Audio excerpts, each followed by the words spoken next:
Hi, Ron. Hey, Bob. How you doing? I'm good. I'm good. Good. Let me introduce us. I'm Robert Wright, publisher of the Nonzero newsletter. This is the Nonzero podcast.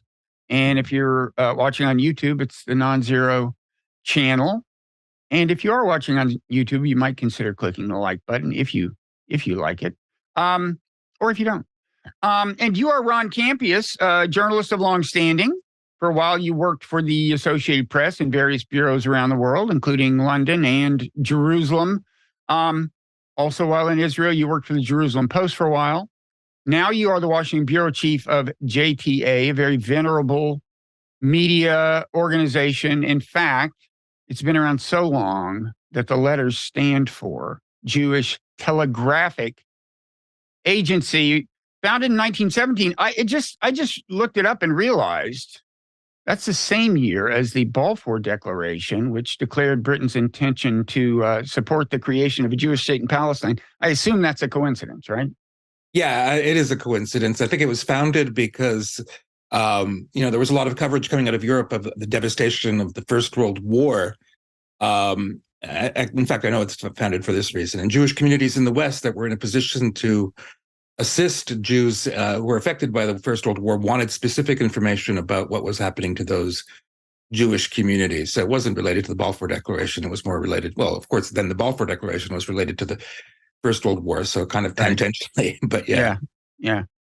Okay. And I notice you're a real workhorse. I mean, I go to the JTA site and your byline is everywhere. There was one piece you didn't write. It was about, 20 Jewish basketball players to keep an eye on this year or something.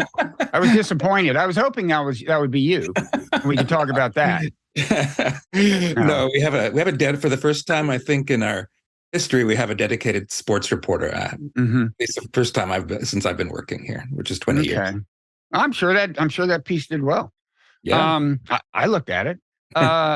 So listen, today is November 7th. That is exactly 1 month after Hamas shocked a lot of people by inflicting large-scale atrocities on Israelis. So I thought it would be good to kind of take stock with you. I'm especially interested in, things within Israel, the politics, the psychology, but also how this is being processed in what is called the Jewish community, although that is, always the word community is often an oversimplification. Certainly, in this case, not everyone is in agreement. But maybe we should start out. I'm wondering how you processed the news of it. I assume you know a lot of people in Israel. I don't know if you have family there, but it's one of those. It's kind of like the 9/11 moment, except the 9/11 moment, I guess, was more distinct. It's like you hear that a plane has run into the World Trade Center, and you already sense the magnitude. Whereas this, the news for some people rolled out slowly, and I don't know. How did it hit you? So I was. My wife had corralled our adult sons into agreeing to a hike in the Shenandoah, which is near where I live, and we went on Friday, and the kind of thing I was looking forward to it because it was the kind of things we would do when they were little. But and I woke up on Saturday morning and my phone was blowing up, and so I had to, I'm one of the few non-Shabbat observant people at JTA. I'm also Hebrew fluent, so I just knew that I was going to be the person who was going to have to dive into this, and I couldn't get in the cabin we were at in the resort in Big Meadow Resort. I couldn't get Wi-Fi, so I walked over to the actual lodge where I could, and it was just I had my earphones plugged in and I was just listening to the radio, and there were just live immediate accounts of people who had been affected by this. The first being a man who had, was saying, "I'm calling the radio because I want if anybody can go down to check my mother-in-law's home." The last thing I heard was she said her 79-year-old husband was being led away, and my wife and my daughters were visiting her. And then I just went I logged onto my wife's phone on the laptop, and I saw that she's in Khan Yunis, which is a town in the Gaza Strip. So he didn't want to actually say it out loud, but his wife and children had been kidnapped, and in fact, that's what happened. And then they had a firsthand witness describe what had happened at the Supernova song, music festival, the rave. And, just in the flattest, and this is my training at the AP, which is where I started it in wire service journalism once at the AP. Was just listening to the radio, translating quickly from Hebrew to English, and then shaping the narratives into stories. And so then, this man was just describing in flat tones. Yes, we managed to get away because our car was nearby. I saw people whose car wasn't nearby run into the orchards. They tried to climb trees to evade the gunfire.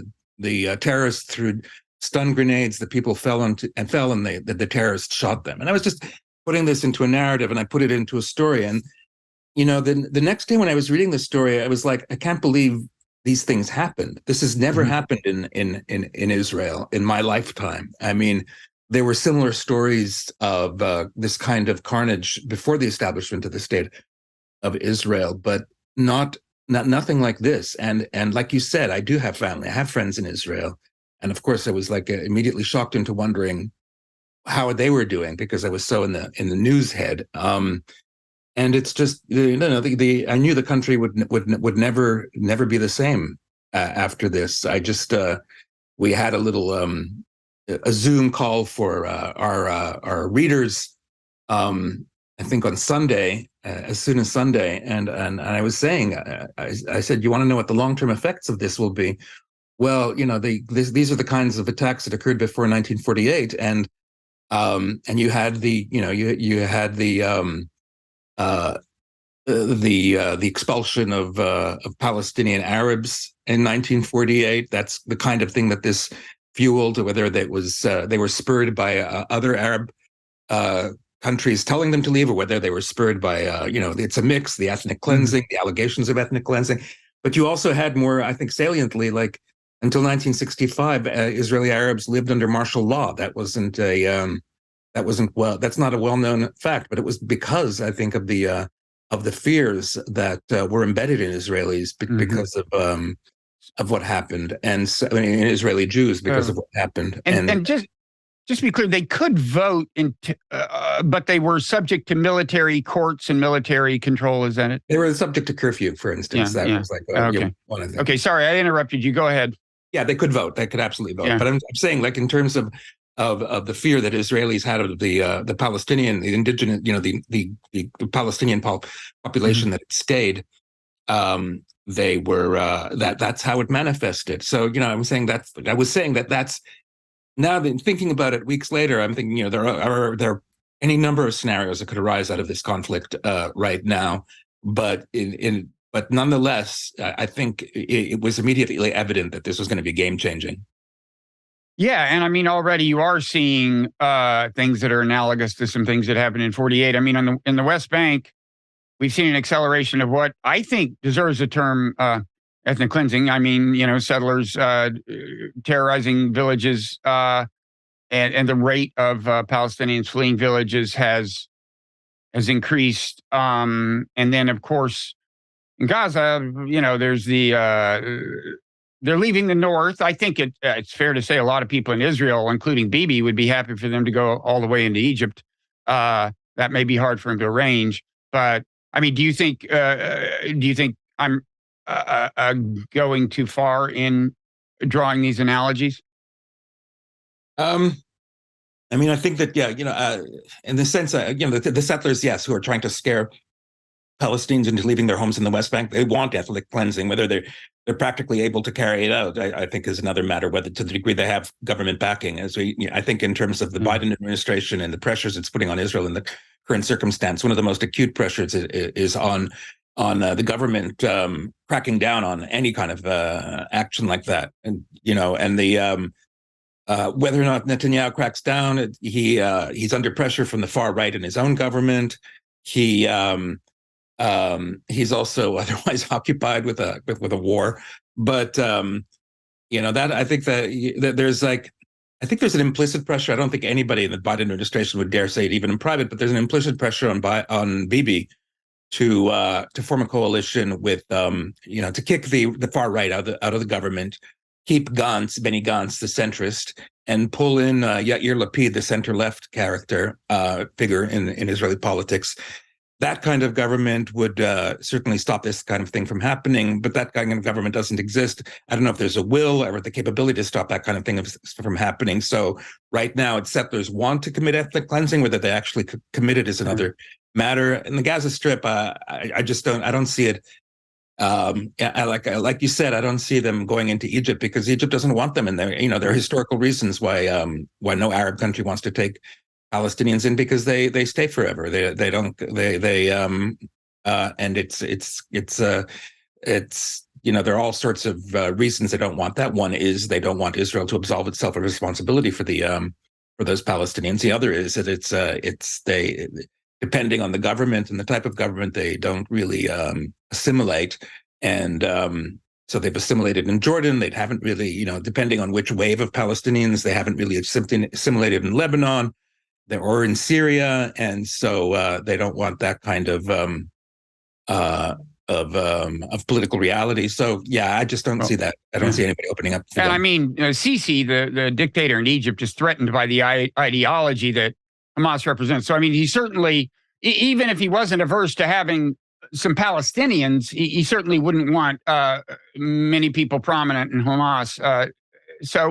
On that issue of the coalition in Israel, what is it that is preventing, if in theory, could Bibi sustain his role in the coalition and drop the far right and still have a governing coalition? Are the numbers there? Actually, he could have, he could fashion, I think the numbers are that he could fashion a coalition from Gantz's party and from the ultra-Orthodox parties, and the ultra-Orthodox tend to be nowadays tend to be pretty far right-wing, but that's not their main issue. Their main issue is the sustenance of the ultra-Orthodox community in Israel. And so he could get that, and he could have the kind of government, I think, that that the Biden administration, for instance, would be much happier with, and under which he could operate more freely to prevent the kind of settler-provoked unrest that's going on in parts of the West Bank. But the more efficient way to do that, to say for Netanyahu to say that he has a cross-partisan coalition, is to bring in Lapid. But I think what's keeping him from doing it is that once the dust settles down, he had a pretty good thing going with his coalition in terms of passing laws that were that might eventually keep him from getting a criminal sentence against him, and also passing laws that I think he's ideologically committed to in terms of limiting the judiciary. He might be still looking forward to that. I don't know what to say. He says he's not going to resign, but he's not explaining why he's not jettisoning far right people in his cabinet who are making this thing more complicated. I mean, I think it's worth noting that of the many reasons, I like to say, I had the one relative in Israel, the kind of cousin-in-law. He's a husband, a nice guy, husband of my first cousin who votes left, and he votes Likud. And every time I would go there, he would try and talk me into why Netanyahu was the figure that needed to lead Israel at this moment. And I have to say, his conservative politics have not changed, but he has become the most adamant anti-Netanyahu person, and it has to do with the failure of security. Right. And one of the reasons for that perceived failure of security on October the 7th is that so much military was rededicated to the West Bank in order to secure the area, because it was becoming volatile, in part because of Netanyahu's far right-wing partners and their allies, and the actions that they were taking out, like in Hawara, the West Bank village that was attacked by settlers, and so that kind of diversion, they let, there are other reasons they let the ball, they dropped the ball on Gaza, but that's perceived to be one of them. There's a kind of related question that just occurred to me a few days ago. For months and months and months, everyone to Bibi's left has been wishing he were not the prime minister and trying to find. And I wondered, there is, I gather it's still intact, an unspoken rule, or at least an informal rule, that the Jewish parties will not get together with the Arab parties to form a governing coalition, right? That's basically just a norm in Israeli politics, as I understand No it. longer. I mean, Mansour Abbas, the head of the Ram party, formed a coalition with Naftali Bennett and Yair Lapid and for a year and a half. And the terms of the coalition that was that no member of his party would be a member of the cabinet, and no member of the party with Arab that has Arabs in it. But they were, they had coalition privileges. They chaired committees in the Knesset. They had a say in the budget. They were members of the governing coalition, and that broke the taboo. I mean, broke the taboo on non-Zionist Arab parties becoming part of becoming part of a governing coalition. But it wasn't feasible as of some months ago for everyone to the left of all the Jewish parties, to the left of Bibi, to get together with to recruit all the Arab parties. And I mean, that would have been enough numerically, right? No, that's the thing. It wouldn't. I mean, they made a big strategic mistake in the elections. The left did a year ago, because as you probably know, like there's a threshold system. You have to get 3.5%, I think, of the vote to get into the Knesset, and that gives you about 2 seats. And then but you can do vote sharing with other parties. And so the Labour Party, which is small anyway, refused to do a vote sharing with Meretz, which is a smaller, even more left-wing party. And I think, I forget which, Balad, I think, was an Arab party that had been part of what had been called the Joint List of Arab Parties. And they decided they didn't want to do vote sharing with them anymore because they thought they would meet the threshold and they would get their own couple of Knesset members. And then both were like miscalculations. So Netanyahu essentially got the same vote last year as he got in 2021, but because of these decisions by these parties, he got more Knesset members. So there was no way for the left to actually form a coalition, even with the Arab parties after the election last year. Okay. Now, in terms of the response to the Hamas attack, how unified are Israelis on that? In other words, in supporting the current bombing and invasion of Gaza, opposing a ceasefire, more or less taking Bibi's line on this. Is that just a matter of clear consensus in Israel? I think there's like a small group on the left that would support a ceasefire, but there's a consensus. There'll be, I think, a reckoning, in terms of the, or there might be a reckoning in terms of the tactics that Netanyahu or the government and the IDF are using right now in the Gaza Strip in terms of the aerial bombing and the devastation that's causing. But generally, there's opposition to a ceasefire. There's no taste for a ceasefire among Israelis because they don't see Hamas as abiding by a ceasefire. I mean, there was a ceasefire until October 6th, as people will tell you. There was the last mini conflagration was in 2021. There was a ceasefire after that, and Hamas broke that ceasefire. And it's not just that they broke the ceasefire, and maybe we can figure out ways to enforce a ceasefire and keep it going, but they broke it in a way that suggests that they want perpetual war, and not just perpetual war, but a perpetual war that includes atrocities committed against civilians. That was the message, I think, that Hamas sent Israel on October the 7th, and that's not the kind of message that is amenable for Israelis to a ceasefire. If you look at Amir Tibon, the Haaretz reporter who was caught for 9 hours in his house near the Gaza Strip. Yeah, I saw that. Yeah, so he put out a thread today on Twitter, and I think it accompanies an article he wrote on Haaretz on why a ceasefire is just it's not something that can be contemplated right now for most Israelis. Yeah, and nobody is. First of all, I'd say in terms of near-term security over the next few years, given how much Hamas has already been degraded, and given the fact that October 7th could only happen because of a major lapse in Israeli security that presumably would not be repeated over the next few years, it's not clear to me that Israel can't be secure for the next few years, even after ceasefire. But my main question is no one in Israel making the argument that ultimately what a group like Hamas feeds on is hatred of Israel, and you are breeding massive quantities of that now? I cannot imagine that there are many 8, 9, 10, 11-year-old males in Gaza who will not, after what's going on now, for the rest of their lives, celebrate the deaths of Israelis, frankly. I mean, that's just human psychology.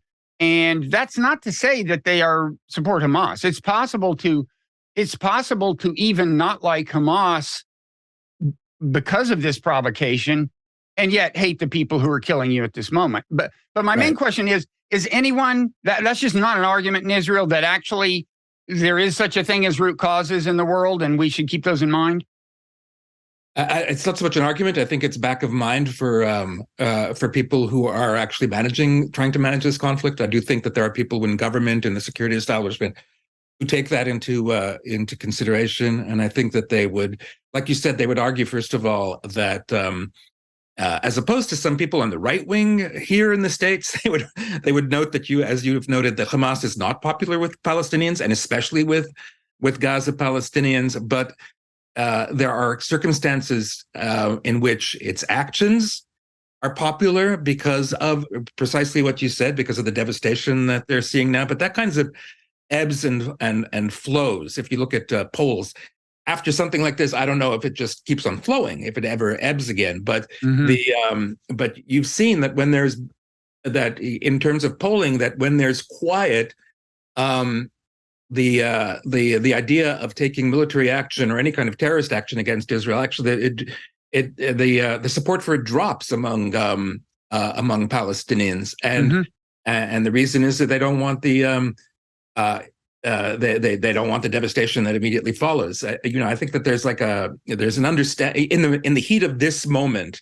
I don't think you're going to get a lot of Palestinians understanding anything that Israel is doing. Right. I think that when things subside, there will be an understanding that Hamas, what Hamas did on October 7th had inevitable consequences. And it might be hopeful, but I think you're seeing, and it might be like a quixotic even, but I think you're seeing hopes among the Israeli establishment that they'll be able, that the Palestinians will be able to replace Hamas with a leadership that is more amenable to a coexistence, a living situation with something further down the line.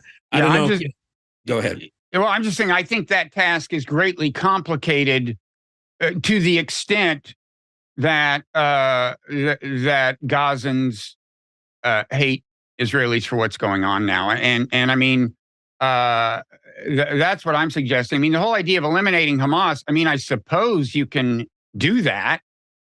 But, there's a long history of more radical groups arising in response to, Israel went into Lebanon to clean out the PLO. That's where, and Hezbollah arose in response to that. Yeah.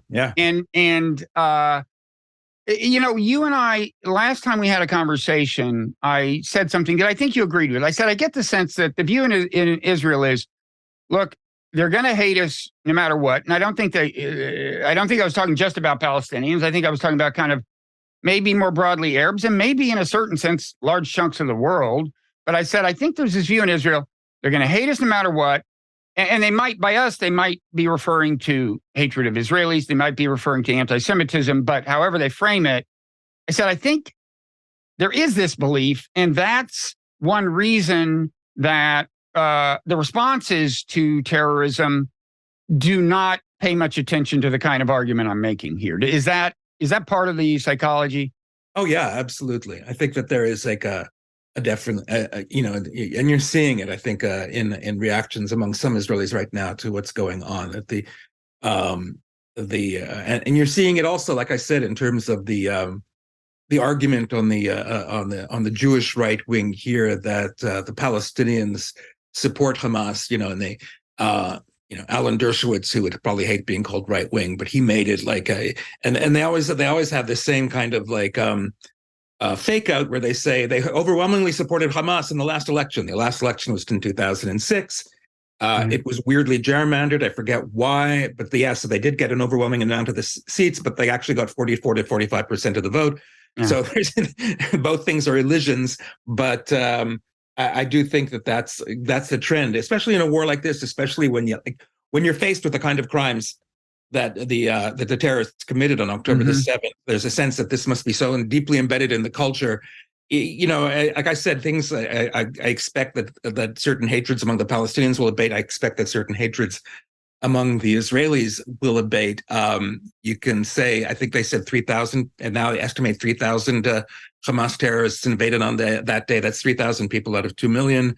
It's it's obviously in no way representative, but it feels representative right now, and I think for a lot of people, and so they do have that sort of, they're going to hate us anyway, and that extends to the that extends to the international community to a certain extent as well. Anything that's said is like, okay, they're doing this only, they're not doing this because they're being rational. They're not doing this, Biden is not, this is among a minority of Israelis. Biden's not asking for humanitarian pauses. It's because he's subject to the, he's being pressured by the Israel-hating left wing. That's why he's asking for it, not because it's actually a practical recommendation in order to actually help accelerate an end to this conflict. Mm-hmm. The 2006 Hamas election is it was 2006, the one that they won. They won the parliamentary elections, right? And then they ousted Fatah from the Gaza Strip in 2007. Yeah, although I would say two things. I paid a lot of attention to what they were saying after that election. And they were making kind of, when asked, well, can you, now that you've got a responsible position, you're going to be in governance, can you talk to Israel? Some of their leaders were making noises like, yes. They weren't saying, we're disavowing the charter, right? And now we're friends of Zionism. But they were saying, they were definitely making noises that a diplomatically minded person might have picked up on. Our response was the opposite. Now, we had said, oh, sure, it's fine if they run in the election. And then when they won, we said, oh, but winning's not okay. And in fact, we actually, you said they ousted Fatah. Well, we supported an armed, there's a good piece in Vanity Fair from a long time ago about this.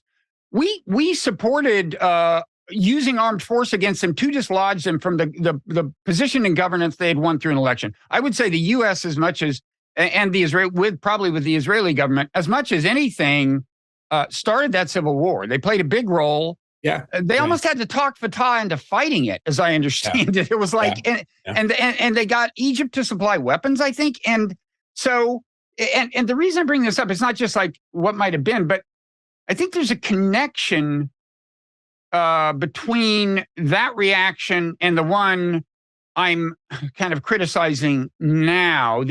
There's a kind of essentialism about, like, okay, Hamas is this thing and it is the source of evil and it will never change. And as long as it's there, it's hopeless. And so I guess I would say, in addition to the fact that I think hatred is what they feed on, and if you have less of that, they're probably going to be less successful. But the other thing is, the people who run Hamas, they're humans. And if you have a cynical view of human nature, you can imagine them being slowly coaxed into more moderate positions. At least I can. Especially if you try to cultivate goodwill among the underlying populace. So, I would say that the way the U.S. reacted to that 2006 election is not totally unrelated to the way we're reacting now in thinking that eliminating Hamas is going to solve the problem once and for all. Yeah, and I think there's something to that. Like you said before, that you replace you get rid of one radical element and it's replaced by an even more radical element, as we've seen in Iraq, in Iran, and over the years in other situations. On the other hand, I think that there is a. First of all, there's also this, another thing that the people in Israelis are very angry at Netanyahu for is the weird sort of system he's set up to keep Gaza from blowing its top, which was to let Qatar send money in. So you actually did have this inflow of money. You did have this kind of, and Netanyahu was being cynical because he was propping up Hamas, but refusing to actually engage with them, as you would point out, maybe if you engage with them. But on the other hand, Hamas was also not wanting to engage with Israel. It was happy for this situation where they were getting money and they could be, use it to freely train their troops and build tunnels and get rockets. And so I think there's a kind of even if you looked at Hamas as, and there are people over the years who have looked at Hamas as possibly being able to be moderated. There was a West Bank rabbi, Menachem Froman, who died a few years ago, and he lived in a settlement called Tekoa, and his belief was that you should ignore Fatah, you should reach out to Hamas, and he actually had dialogue with not Hamas officials but Hamas clergy, because he said that that's the way forward, and he actually pictured a binational state, and so there, that stream does, it did exist within a certain narrow margin of Israeli thought. But the other thing, was he a non-Zionist settler, kind of? He was very much a Zionist settler, but he had a very different take on Zionism than a lot of other Zionists do in terms of his vision. I mean, he really thought that the single state should be run along Jewish and Muslim religious lines, for instance. He pictured a kind of a semi-theocracy, duo-theocracy. I interviewed him, and he was the type of person you talk to, and he goes on for 20 minutes. And you can't interrupt him. And that was, I think I actually met him at the Parliament of the World's Religions about 20 years ago in Barcelona. But go ahead. It's the kind of thing he'd go to, right? Yeah, I think he probably would have gone to that. But the thing is, like I said, what I was saying is, after October the 7th, it's like that essential sort of rejection of Israel, dehumanization of Israelis, dehumanization of Jews. That's what's going to stand preeminently in Israeli minds. And Hamas has lent the justification to that now. It's very hard to shuck that off. Well, yeah, one of my first reactions to the news was, this is bad for the Palestinians. I was also appalled, although I wasn't fully appalled until I saw the videos. It was kind of abstract until then. Let's see, was there something else? I guess maybe it'll occur to me. Maybe we could switch to American politics. So, how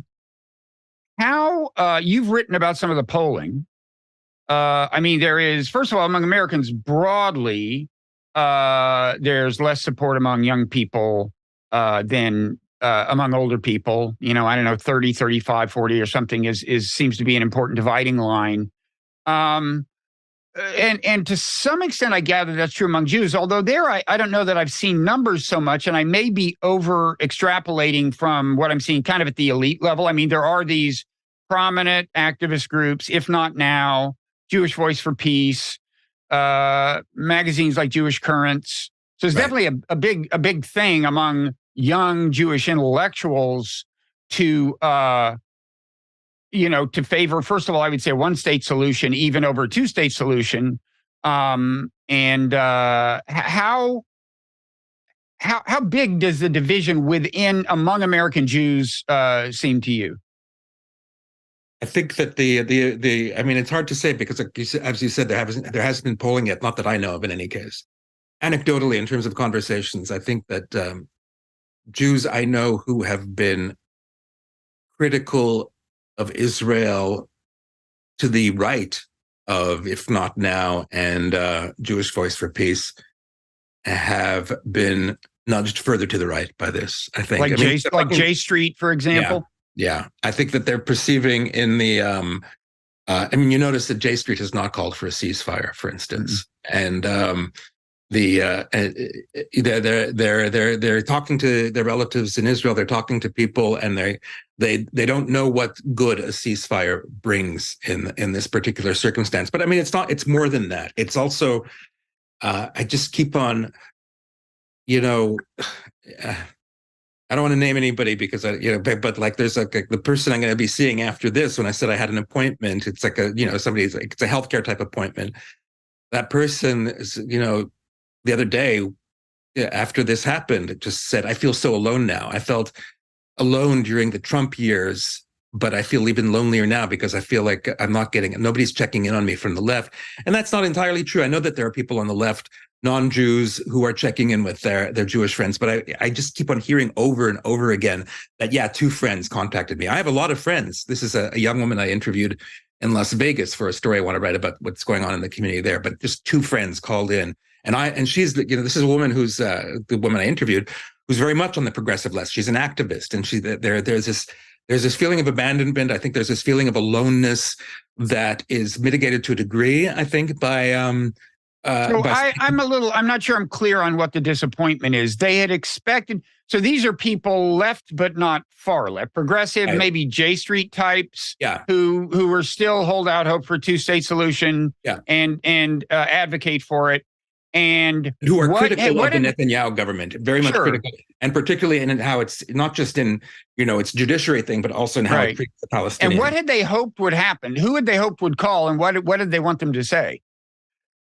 I think they didn't hope. They were just considering afterwards, wait a second, I've undergone trauma. This person knows that I have family in Israel. This person knows that I've lived in Israel, and I'm not hearing from them. And instead, and what's happening is also they're looking, this is like the curse of social media. They're looking at these people's Facebook pages and they're seeing expressions of support for Palestinians. And they're saying, "What? I never saw you say anything on October the 7th. And I didn't even get a private message from you on October the 7th about how devastating this can be." I mean, it's just, even for people who don't have, relatives in Israel, or who don't have immediate relatives in Israel, who are the trauma of those visions of, of the stories, the trauma of those visuals and of the stories that came with them are just so reminiscent of so much Jewish trauma. And, it's like the sort of thing that you grew up with and you heard from your relatives and you got in Hebrew school and you said, yeah. And suddenly it's like, oh my God, this really is happening in my time. These things that happened in the 1940s that I thought would never happen again. Not the whole, obviously, holistic thing of the Holocaust, but the particulars of the utter dehumanization of people, of children and of women. It's happening again, and there's just like there's a residual trauma. Well, let me actually drill down on that a little. So on both the Palestinian and the Israeli side, and I guess that you could say the Jewish side, there are these traumatic memories from the 40s. So for Palestinians, most, as I understand, most Palestinians were expelled from their homes, or for whatever reason decided they had better flee. Some by force, and there was violence. That happened in 48. And obviously that was only a few years after the Holocaust. And so, people my age on both sides can probably, may have parents on the one hand say, we were expelled from our home. I was personally fled, on the Palestinian side, under gunfire. In other words, my father would be telling me that story if it were a Palestinian my age. And of course, memories of the Holocaust works the same way. Somebody my age would have had parents, maybe lost siblings, whatever, could tell kind of firsthand stories. This is maybe sounds like a technical and not very interesting question, but is the Jewish fear, the Palestinian fears of expulsion, and that's a residual fear, and that is activated by what's happening in Gaza when they say first you have to flee from the north to the south, and by what's happening on the West Bank as settlers with guns get Palestinians to vacate homes. Is the fear on the Jewish side more one of actual annihilation? It's of erasure. So it's not, I mean, it's funny because I had Danny Seidemann on, who you probably know. I said it's a fear of annihilation, and he said, and of expulsion in the case of Jews, but fundamentally it's a fear of annihilation, right? Yeah. I think it's the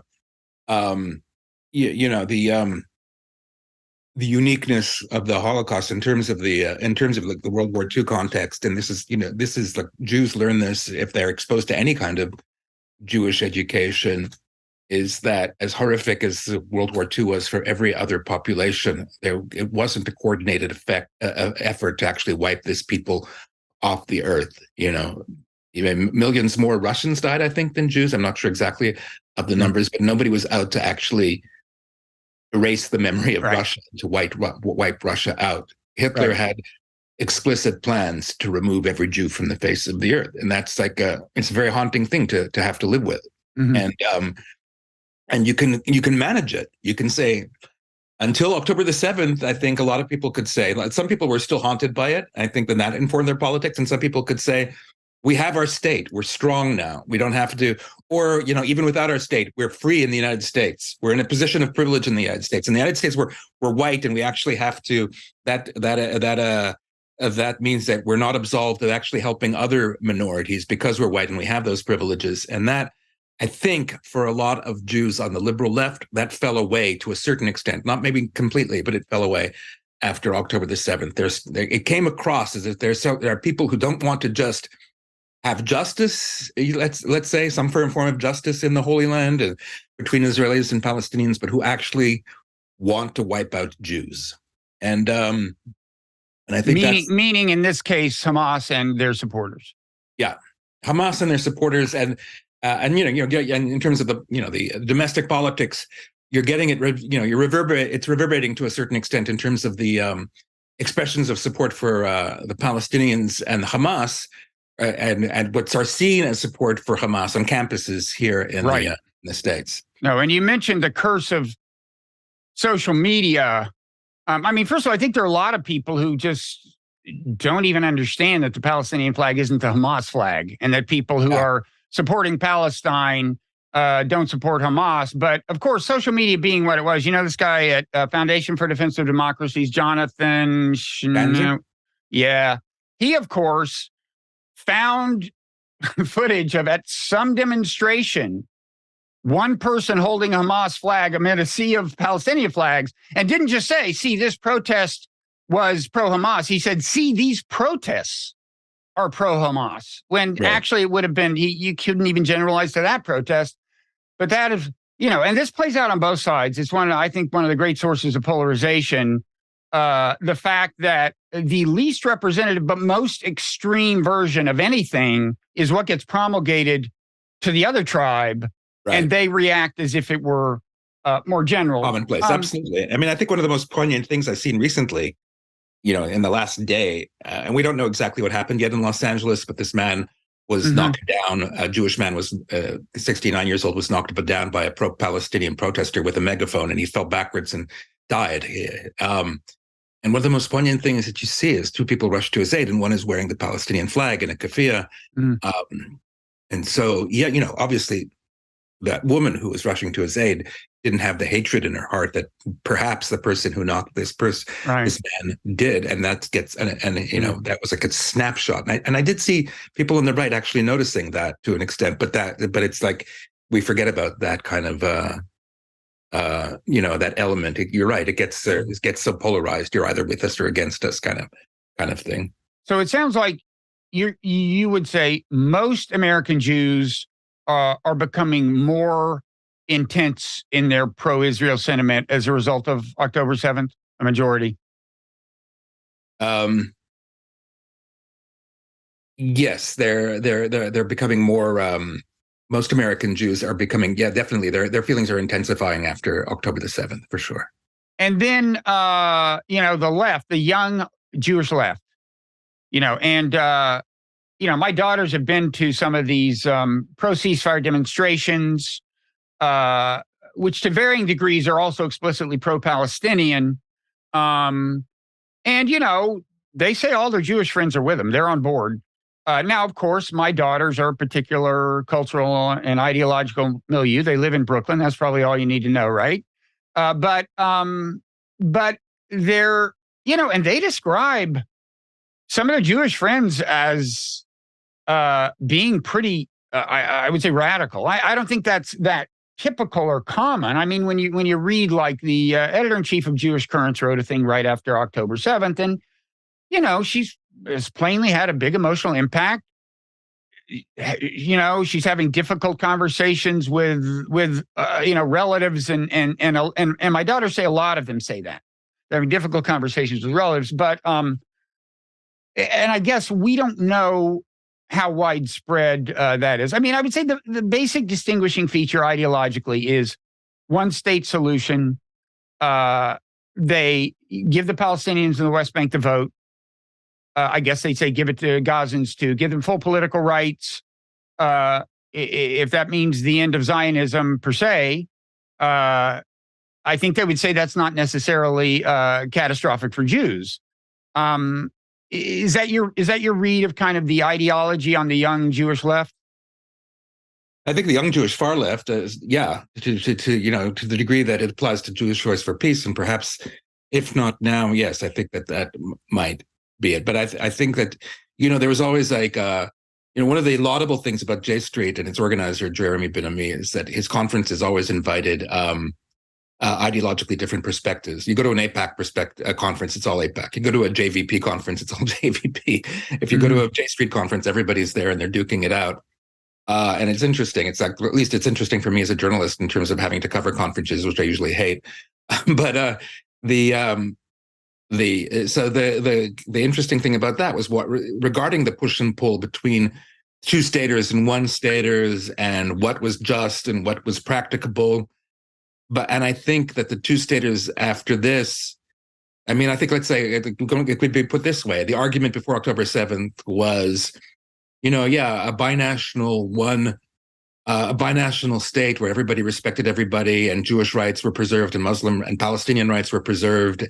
And there was some sort of nod towards the Jewish law of return and historical Jewish. That's a great idea. But practically, this is a two-state argument. Practically, it's just not going to happen.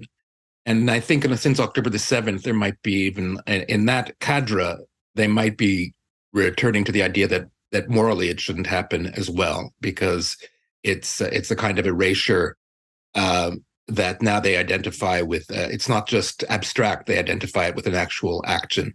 And I think you think some former one-staters are no longer one-staters as a result of October 7th? I think that some two-staters who might have entertained one state as a kind of utopian ideal, or maybe even a practicable one, are going to be driven away from that. I think, and I'm just getting that in private messages I'm getting from people, things like that. Yeah, that sense. I mean, don't you think it's? Yeah. Go ahead.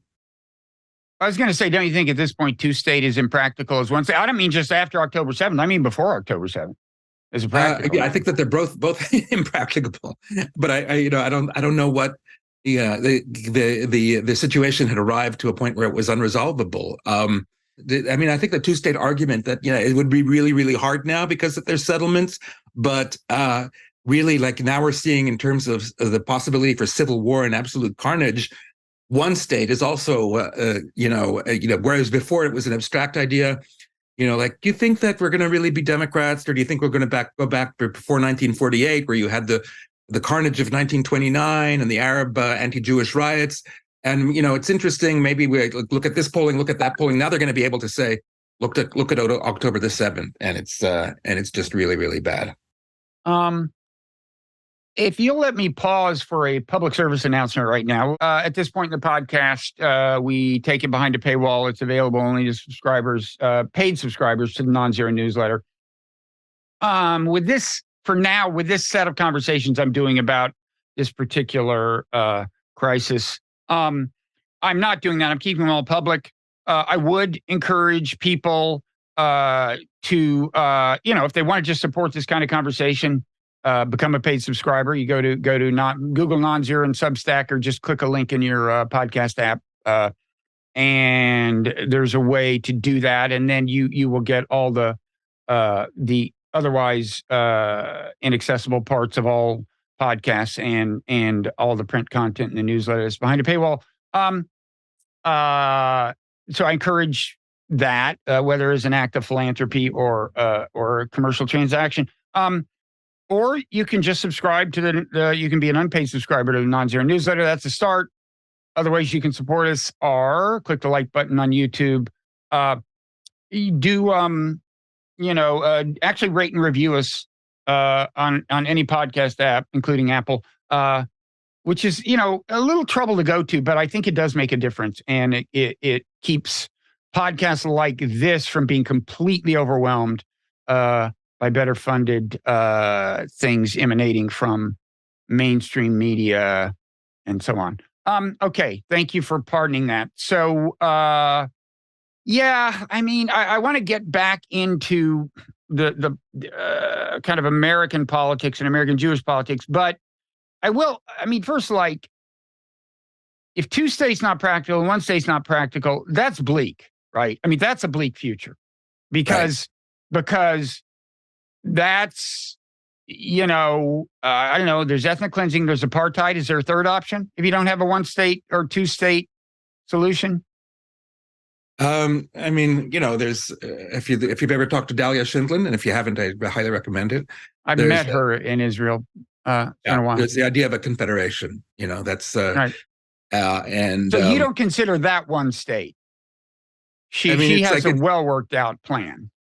Yeah, I mean, I consider it. It could be considered as one state. It's one of those things where you could actually say, if you want to call it one state, call it two states, two states. It's kind of like,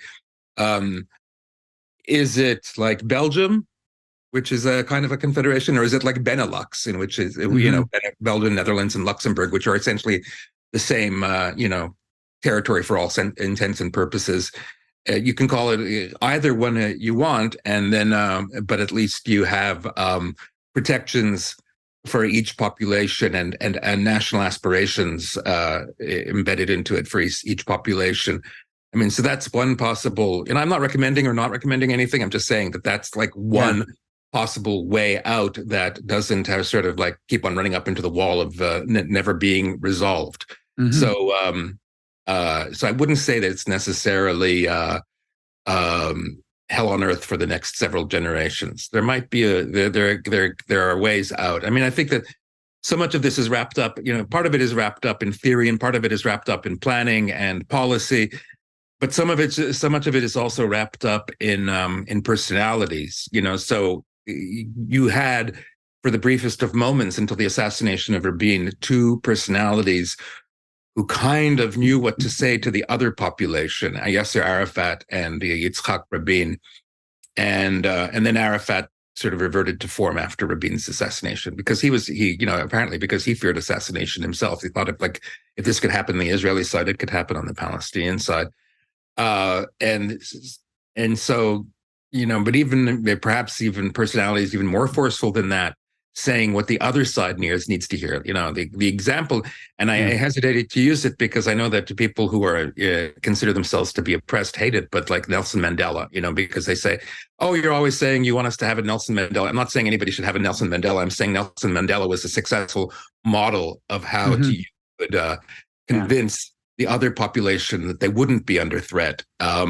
So it's not going to happen in every conflict situation. It's not going to happen out of every nation, but that's one.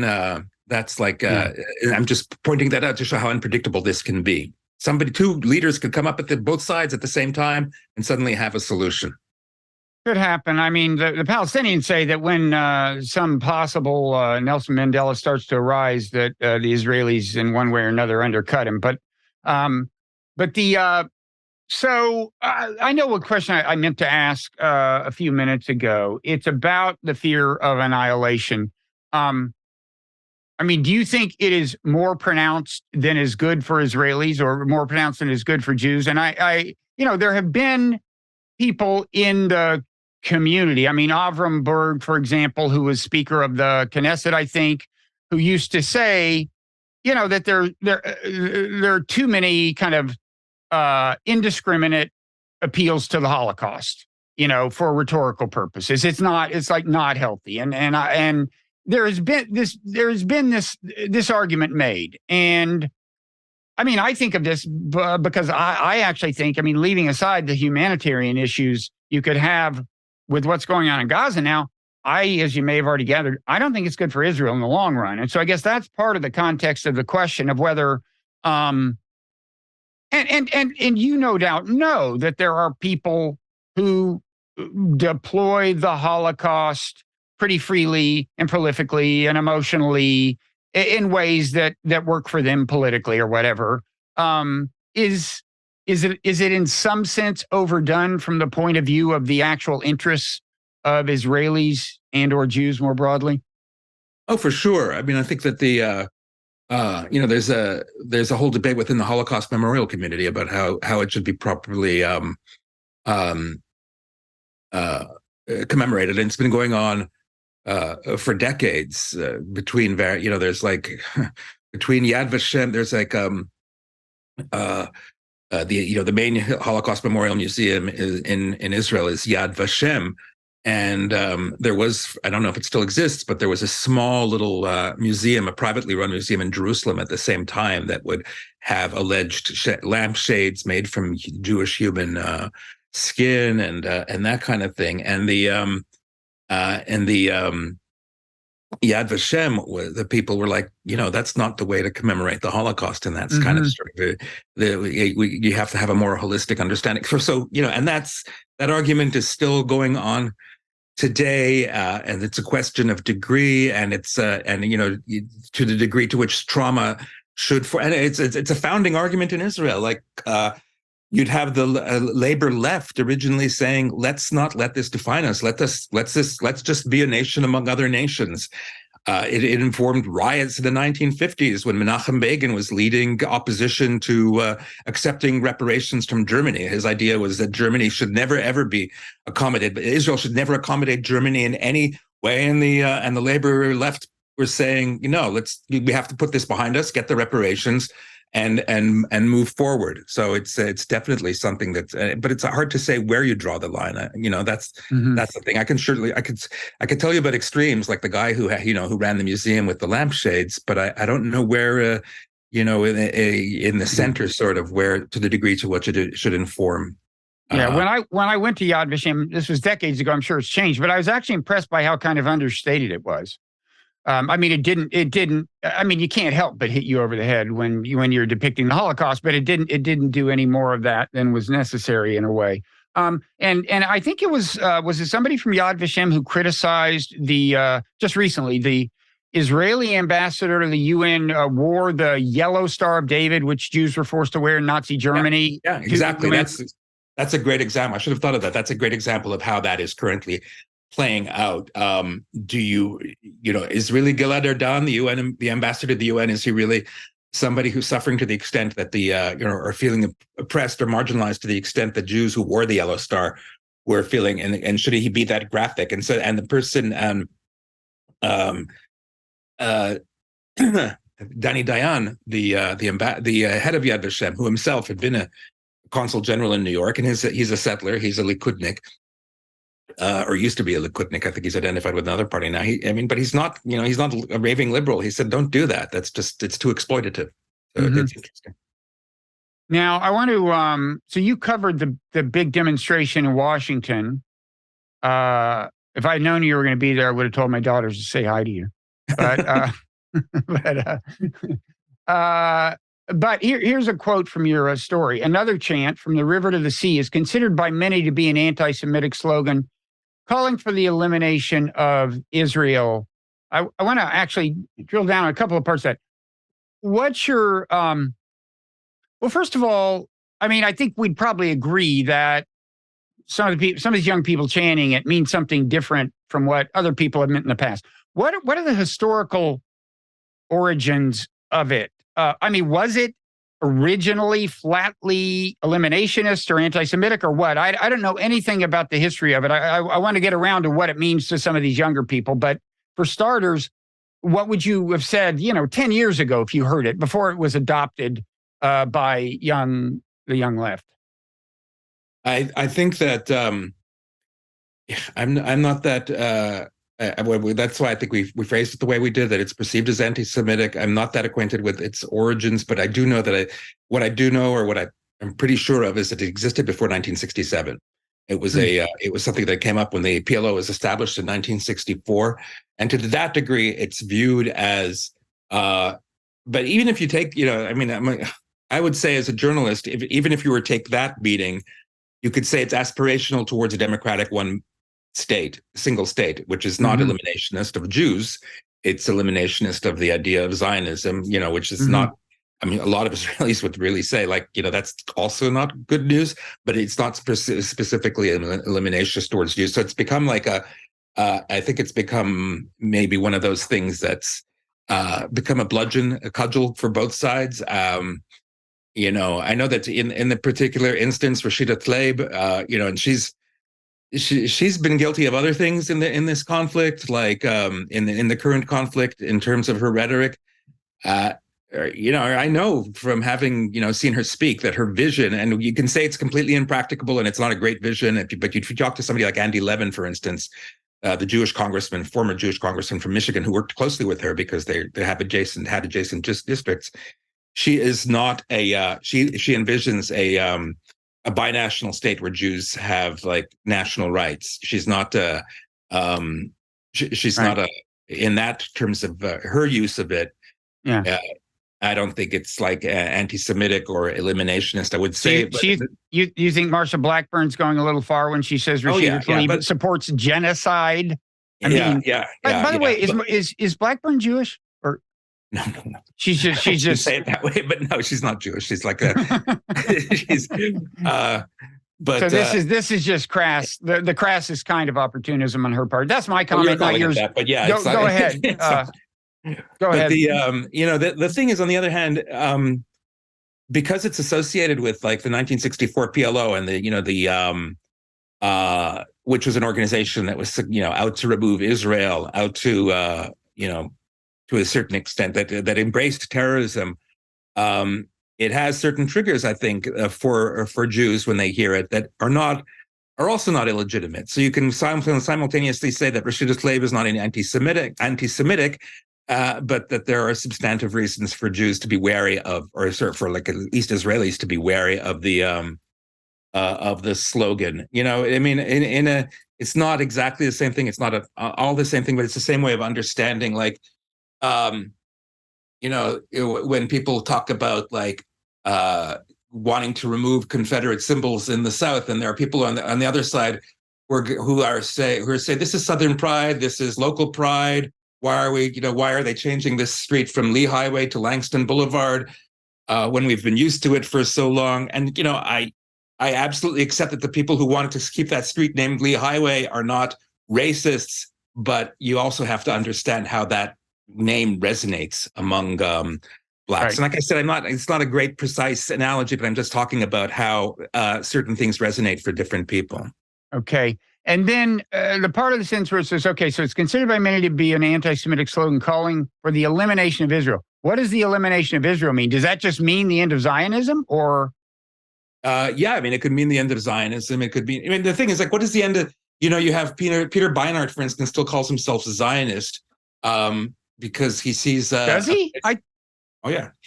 He calls himself a Zionist because he calls himself a cultural Zionist because he sees a place for a for a national Jewish expression within a binational state. I mean, it's not so far off from Dahlia Scheindlin's confederation that she envisions and guarantees of a Jewish national expression within that state. And then, I mean, there's just so many like variations on this. So there's that, but then there's like, is that truly practicable with a polity that holds within it a party, Hamas, that has a political expression of rejecting any kind of Jewish expression within that single state? So that's right. People would say, that people would call Peter a useful idiot in that sense. Yes, you're imagining this wonderful utopia where Jewish national expression can exist within a binational state, but really, the Hamas is the party that we have to deal with. Mm-hmm. But a lot of people, when they see the elimination of Israel, they think that as interchangeable with wiping Israel off the map. I mean, they take the elimination of Israel to mean the destruction of the Jews in Israel, and there may be people in Hamas who would love that. But the point is that most, the people chanting from the river to the sea in the demonstration certainly don't mean that by and large. And they mean a one-state solution in which I think many of them, however naively in the view of some Israeli Jews, however naively imagine Israeli Jews having full political rights along with Palestinians, just like in America. I guess, I mean, let me go further and play editor and ask if it wouldn't hurt when you say from the river to the sea is considered by many to be an anti-Semitic slogan calling for the elimination of Israel, to say the leaders of whatever, attribute to whoever you want, leaders of JVP or, many people at the demonstration uh, just mean equal political rights for Palestinians that might lead to the end of Zionism or something like that. Yeah, no, I think you're right. I think would be useful to add that others see it as a means of achieving a binational state where both peoples have equal rights, something like that. This may be the high point of my influence in the world. If I've altered future renderings by you of the coverage of these demonstrations, I think I can retire happy man. It's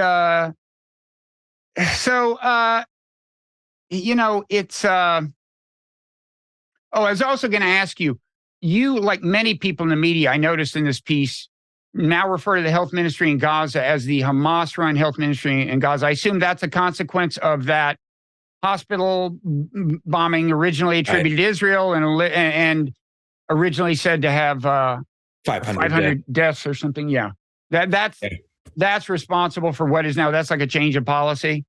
Yeah, I think that I don't want to be the person who says you can't trust anything they say and it's necessarily going to be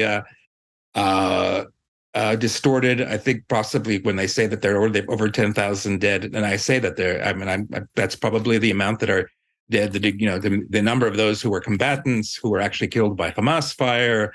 I'd imagine most of them were killed by Israeli fire because of the intensity of the Israeli bombing. But with 10,000, you can't put out 10,000 without noting that some were killed by Hamas fire. I think all those mitigators have to be in there.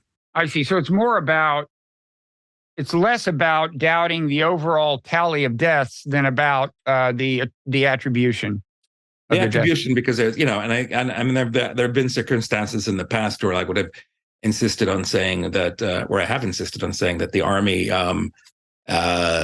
the army says, the Israeli army says such and such. I think, and it's just going to become more and more confusing and hard to pin down in terms of, it's just it's almost disheartening. The one case, for instance, recently is that terrible murder of Samantha Wohl, the synagogue president in Detroit.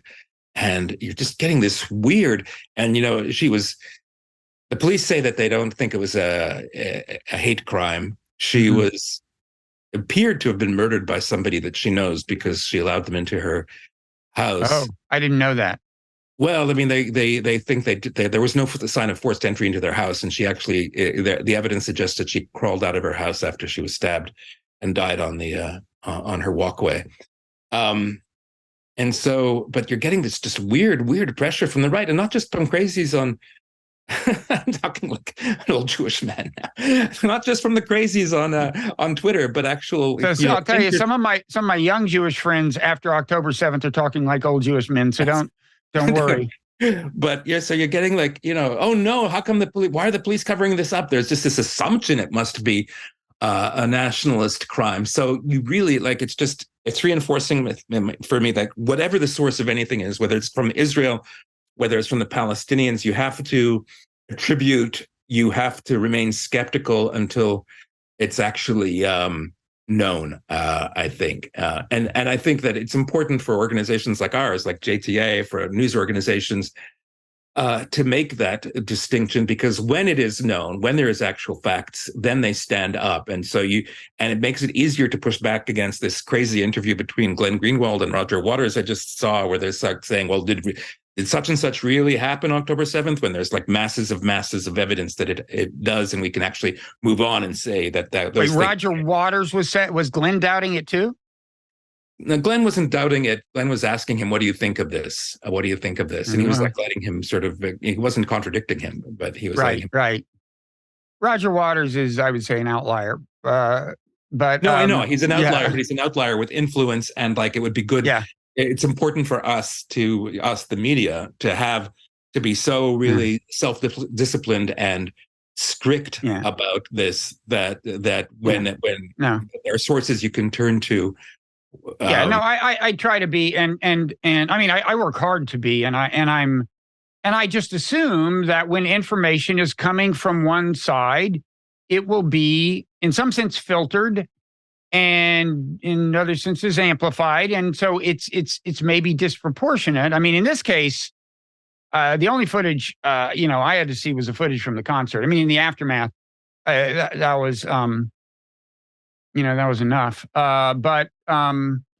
So where, how do you see this playing out for Israel? I mean, what's happening in Gaza, now maybe that the bombing part is going to at least be reduced somewhat in intensity as the ground invasion picks up. But this it could go on a long time, and already. What's your take? Do you think it has already cost Israel a lot in terms of world public opinion? Yeah, right now for sure. I don't know how that, we don't know exactly how it's going to level out in Gaza, what the results are going to be, whether, what is it, 700 or 1,000 or 600, 700,000 people who've moved south, whether they get back to move north, to what degree there's going to be rebuilding for them. I don't know. In other words, I don't know how long that's going to last in terms of the world opinion towards, there's what seems to be a very sort of callous way of putting it, but there's nothing succeeds like success. So if Israel does succeed in wiping out Hamas and then allows Gaza to rebuild itself, doesn't start up like a recolonized Gaza Strip as it had until 2005, as some are calling for. And that, I think, yeah. So in other words, you see a normal Palestinian Gaza Strip after this without Hamas, and then I think that internationally that looks like a success for Israel, but there's no guarantee of that happening. Do you have a view of how the governance takes shape? I mean, Bibi just said Israel may control it for some period of time.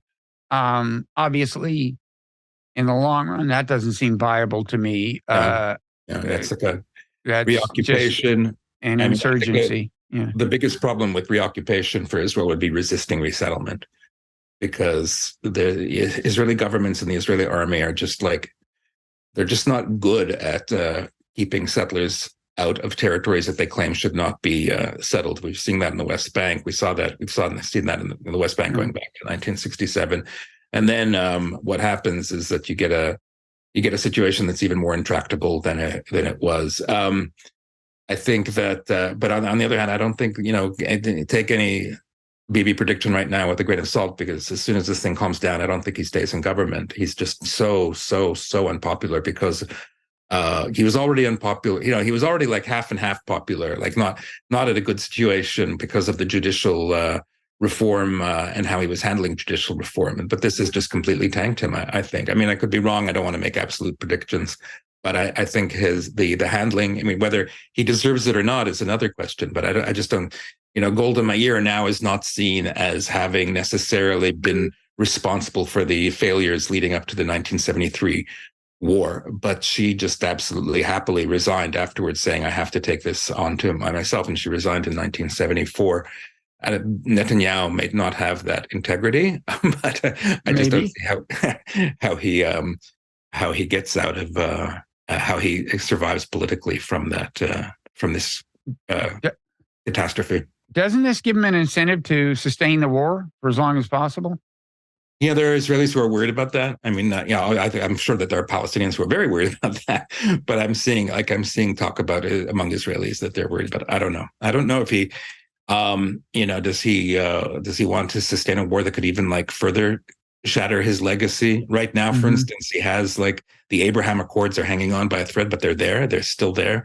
That is that's a good, that would have been in his obituary had this not happened, had this war not happened. That would have been in the first paragraph expanding Israel's diplomatic influence in Europe and in Africa, but particularly among in the Arab world. And does he want that completely shattered? I don't know. I don't know what he's thinking of in terms of his self-interest. Things are so changed. As for American politics, this seems to me bad news for Democrats. I mean, Biden's got plenty of bad news as it is. The polls that got so much attention in the 5 swing states, the New York polls, apparently I think those were done before October 7th. And it seems to me that, I mean, even there's not a huge young lefty contingency that is opposed to that really wants him to call for a ceasefire and is opposed to his kind of just about unconditional support for Israel. But it doesn't take many when an election's as close as this could be. And there's the fact that, I mean, you in pieces you've written, you see that although we don't have numbers for American Jews, maybe just younger Americans generally are not nearly as supportive of Israel. Right. So I don't know. Doesn't this seem like almost unequivocally bad news for Biden and Democrats or not? Right now, but like a year's a long time. This war could be like ancient history politically in a year. I don't know. I'm not that then of course there's like this whole argument going on now. There's like a bunch of arguments going on now on the among Democrats that you're probably more tracking even more closely than I am. But should Biden even run? But then the other argument is, should he run on his accomplishments or should he like just hammer the definition of Trump? And I remember seeing people saying like, polling wise, it's better if he defines Trump and defines Trump ahead, like make it a referendum on whether you want Trump back. I don't know what that holds. And then of course there's Trump himself. Like, if he's convicted, is he even viable as a candidate? Is he legally viable? There's a 14th Amendment challenge to him in Colorado right now. Those are all open questions. He certainly does. I mean, I was at the Republican Jewish Coalition event in Las Vegas a couple of weeks ago, and he is he just seems inevitable. I mean, just going from the donor class and the grassroots people who turn out of that kind of thing. Right now, he seems inevitable, and that's a plus for Biden, I guess. I think in terms of, although he is leading, like you said, he's in those swing states, Trump is leading. I think it's too early to say those polls are going to be definitive, I think. Yeah, but if I had to bet, I mean, I hate to say this, but I would bet that Trump is going to be the next president. I'm not happy about it. And I've long been encouraging Democrats to find an alternative to Biden on the ticket, but shockingly, my argument is not carried today. So a couple of last, just final things. People use the word Zionism a lot. I think more use it than have a clear idea of what it actually means. What is the definition of Zionism to you? The definition of Zionism is the attachment of the Jews to their homeland, which is the Holy Land, Israel, currently Israel. That's the ancient definition of Zionism. I think what people forget is that it manifested over the centuries in various forms. We understand it. It seems anomalous now because it's an expression of a post-Enlightenment type of nationalism, but that's because the only way, that the Jews could express it in the 1890s or even the 1840s when they started this was in terms of framing it, and because that's what the world understood at the time was post-Enlightenment nationalism. But the roots run deeper than that. The attachment is just, there's always going to be like a Jewish longing to have a presence there. The late 19th century reality meant that should be a sovereign presence. But the one example I like, it's kind of maybe a little obscure to non-Jews, but there are works written that determine halacha, Jewish law. And the most recent work that was written that is universally from across the board accepted as halacha is the Shulchan Aruch, the set table by a scholar named Joseph Caro. And he wrote it in the 1500s and the 1600s in the north of what is now Israel, because he was backed by some Sephardic Jewish philanthropists who were based in Istanbul at the time, who believed the Jews should have a place in Israel. So they brought him to Israel to write it, to what was then, whatever it was, Syria or Palestine, to write it. And there was a community that arose around the scholars that were based there because of this philanthropy by Donna Gracia and her son, who were based in Istanbul. And just to show that this, and then of course there's the 11th century poem by Judah Halevi, "My Heart is in the East," he was living in Spain at the time. The longing is not just theoretical; it's physical. And that's what Zionism is, and and I don't see that. Despite the expressions of an anti-Zionist Judaism, and it's Judaism. I don't agree with these people who are trying to put these like Jewish voice for peace people in harem. You can't, because they're Jewish and their expression is Jewish. But they're always going to be in the minority, because their idea that the attachment to Israel is theoretical or theological, or it just doesn't hold, and it's never held. There's always been an effort for Jews to come back to the only 100 years, ironically, in terms of the current conflict, the only 100 years or century or so that Jews were not present in Jerusalem were when the Crusaders controlled it. There's always been a Jewish presence in Jerusalem. Otherwise, they came back after the Crusaders left because it was so important to the Jews. So there's never. And so how you define that sovereignty, how you define that presence and that ability to make sure that Jews have that attachment and maintain that attachment, that's a whole other political question. But Zionism, in that in that broad definition, it's never going to go away.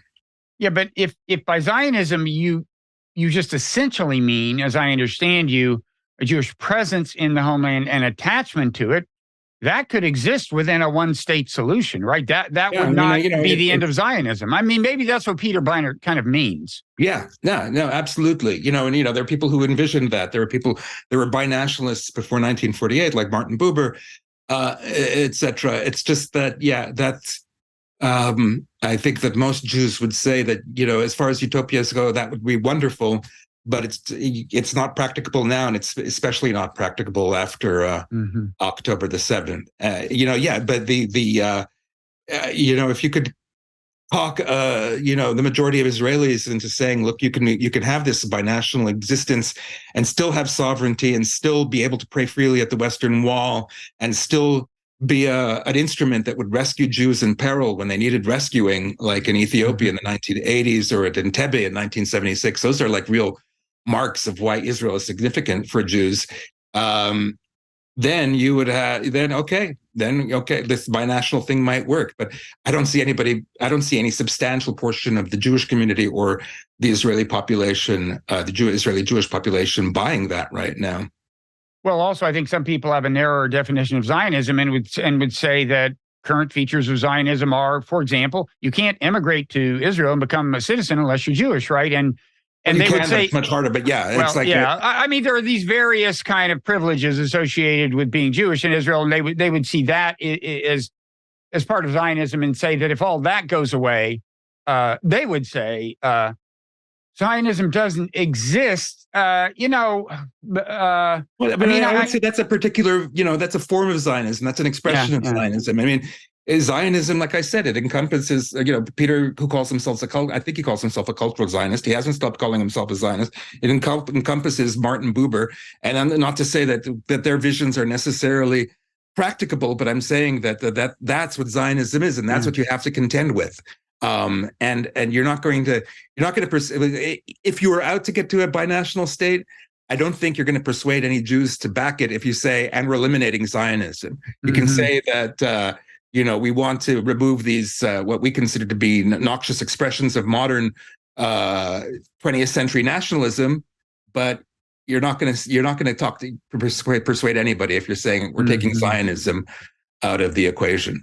Yeah, I know you got to go now, so we can't really continue this, but it does kind of trouble me to hear you say after October 7th, this is no longer imaginable because when I just in think the short term right now. Okay. I mean, I just think because I fear that more people are interpreting in the long term, right? As this just proves it. They hate us. They want to wipe us out.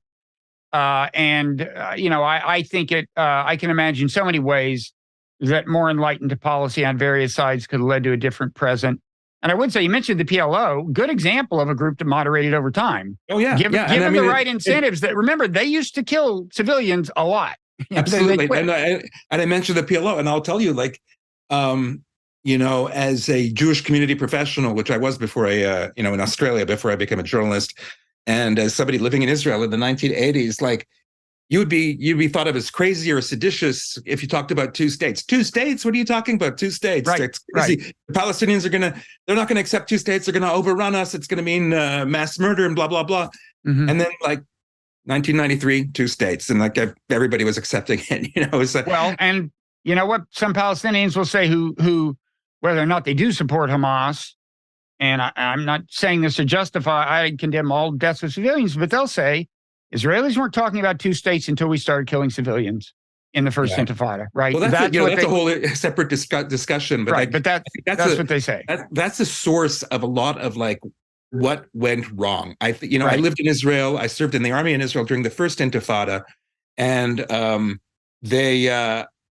the Israelis, I can tell you, perceived the first Intifada as a kind of legitimate uprising that they might have that they had in 1948 as a people longing for a state, because most of the targets at the time were military, and you could even put on uniform and be a soldier and face those as I accompanied soldiers and look at them and say they're targeting us because we're occupying them, and that's okay. And then in the second Intifada, you had it manifesting as as targeting civilians. And that's, I think, what sent the country right when they had that, when they realized, I don't know if they realized when they perceived that what they saw was an anti-occupation uprising during the first Intifada was an anti-Jewish existing here in uprising in the second Intifada.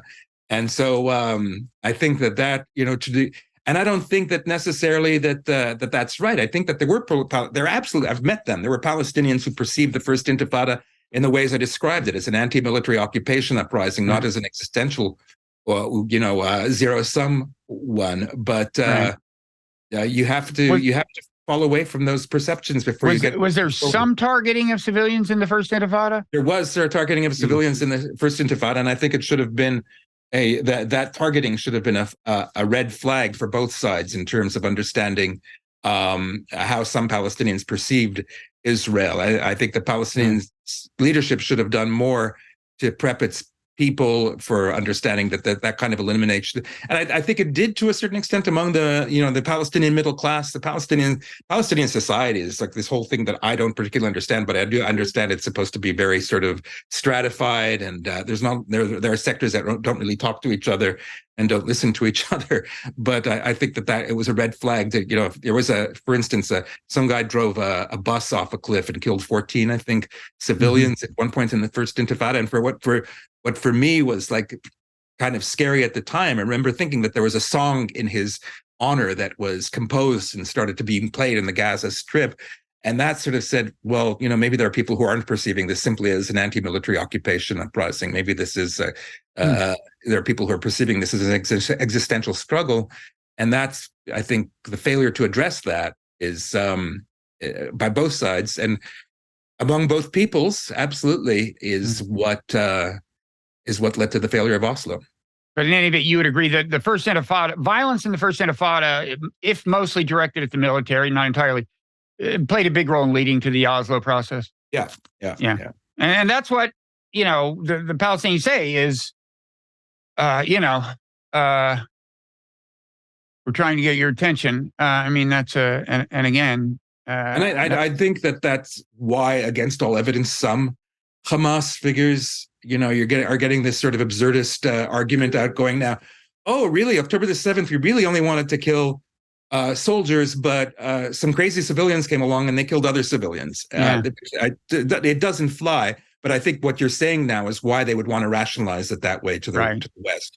I do think it's possible that they did not envision killing this many civilians because they envisioned more military resistance. But I think you're absolutely right. They didn't issue some advisory against killing civilians, and they expected some degree of civilian deaths. I don't think they expected the reaction they got. I don't agree that Bibi's doing exactly what they wanted right now. But anyway. No, I don't know about that either. Yeah, I think you're right. I don't think they anticipated the full reaction. Yeah. Well, thank you, Ron. This is always, very illuminating when I talk to you. I hope next time it'll be under happier circumstances. We may have to wait a while if that's going to be the case. So let's don't do that. We'll both be retired. Well, I'll call you from the nursing home. Yeah. Okay. But thanks, Ron. Oh, and people should. What's your Twitter handle? My Twitter handle is Kampeas, Kampeas, but more saliently, they should also read our copy. We are a small team producing a mound of stuff, and it's good stuff at jta.org. Yeah, I we're encourage a that. nonprofit, so we're an org, and it's jta.org. All right. Okay. Thanks, Ron. Thank you.